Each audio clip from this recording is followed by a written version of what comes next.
Malo, and welcome to episode 69 of Breakfast Bites by TeivovoSports.com. A wrap of Pasifika People's sports on this beautiful, bright and sunny Wednesday morning, 7th September 2022.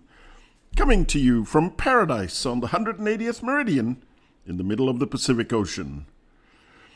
In rugby, sad news. Crack Fiji-born French Centre Virimi Vakatawa has had to end his professional rugby career in France due to a serious heart condition. At a media conference on Tuesday, visibly moved France coach Fabien Galthié, alongside Racing 92 club president Jacky Lorenzetti, club head coach Laurent Travers and Vakatawa, struggled to hold back the tears as he paid tribute to the 30-year-old Fijian, whom many consider to be one of the best players in the world.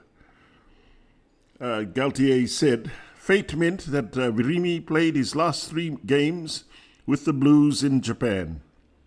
He shared with great emotion. Galthié continued, "When you play high-level rugby, you know that it's something that can happen. He was a key player in our adventure, in our history. He was great. The example we must share with our children and tell them to enjoy each game as if it were the last." In Rugby League, our world-famous NRL finals tips for Week 1. The Parramatta Eels to papaya the Panthers this Friday. And on Saturday in Melbourne, the Storm to Sambuca the Raiders. The Cowboys to Savlon the Sharks in Sydney. And on Sunday, the Rabbitohs to Rambo the Roosters at Allianz Stadium. In the AFL, you know that funny game awful Aussie men play wearing really tight shorts?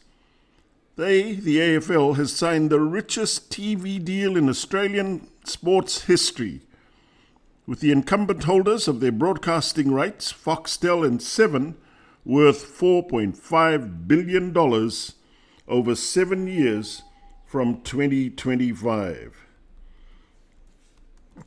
On one condition, the shorts have to be tighter. No, just kidding.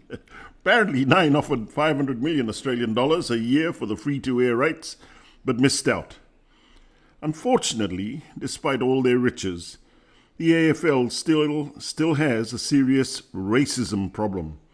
Just yesterday, the West Coast Eagles had to issue a statement strongly condemning the latest spineless racial attack on their Fijian superstar Nick Naitanui on social media. "The post targeting Nick Naitanui today is appalling," the statement said.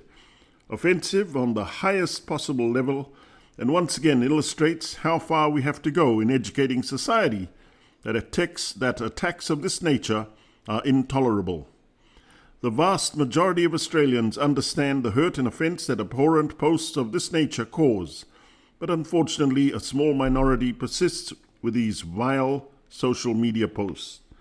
The statement ended with, "We all have a responsibility to call it out, and take a zero-tolerance position on this issue." Good on you, Dockers. In boxing, Tyson Fury has offered Anthony Joshua 40% of a multi-million-pound purse if he agrees to a blockbuster British heavyweight title fight later this year. Never one to shy away from the spotlight, Fury called out AJ on social media on Monday after revealing that he won't wait until 2023 to fight Alexander Usyk. Anthony Joshua responded by saying he'll be ready in December. This is the all-British clash that boxing fans have been desperate to see for years. But bloody AJ kept losing, first to the Mexican Michelin man Andy Ruiz, and now to the Ukraine Cossack warrior Alexander Usyk. And in tennis, rising U.S. women's tennis star Jessica Pegula is through to the U.S. tennis quarterfinals. But get this, the U.S. $2.5 million prize money fades when compared to her family's U.S. $6.7 billion net worth, of which she is the heiress. So imagine this. Jessica Pegula and awful Aussie Nick Kyrgios meet in the tunnel at the US Open quarterfinals and fall head over heels in love. Margaret Court marries them. Seriously, she is a pastor of her fundamentalist Christian church somewhere in outback New South Wales, and Serena and Venus Williams are the flower girls.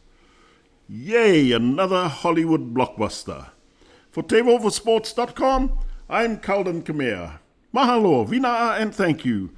Please hit the subscribe button below if you'd like to receive more Pacifica sports highlights on Breakfast Bites. And thank you, Tumas, for all your love and support.